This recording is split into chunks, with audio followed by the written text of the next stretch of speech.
Следующий вопрос. Аль-ишарату фил хутба. Можно ли делать указания во время хутбы? Как понять? То есть ты сидишь, имам делает хутбу.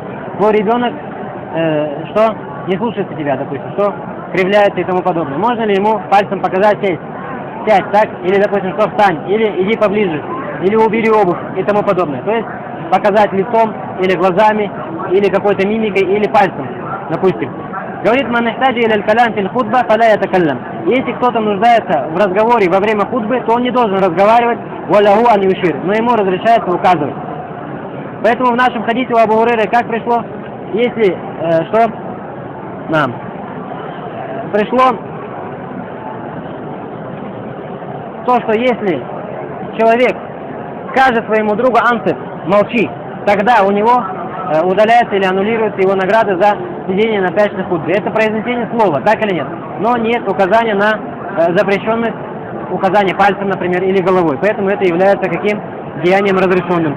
Кали ибн Раджаб фильфак, сказал ибн Раджаб, валя хиляфа фи джаваз аль-ишара бейна аль-уляма. Нет никакого разногласия между учеными, то, что разрешено делать указания во время хутбы. Илля махуки ан таус вахдаху, кроме как то, что передается от одного тауса, яни анну кариха залика валя ясих.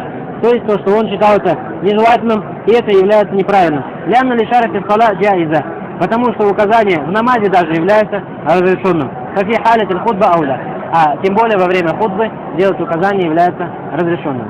Поверь. Можете у себя записать. Пришло от Ибн Умара,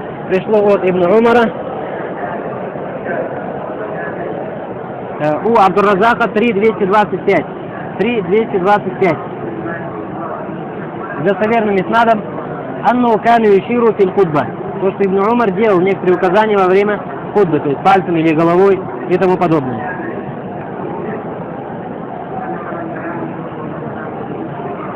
Также пришло от Умара ибн Хаттаба. От Умара ибн Хаттаба тоже с достоверным иснадом. То, что однажды один человек разговаривал во время хутбы, и он кинул в него камешками.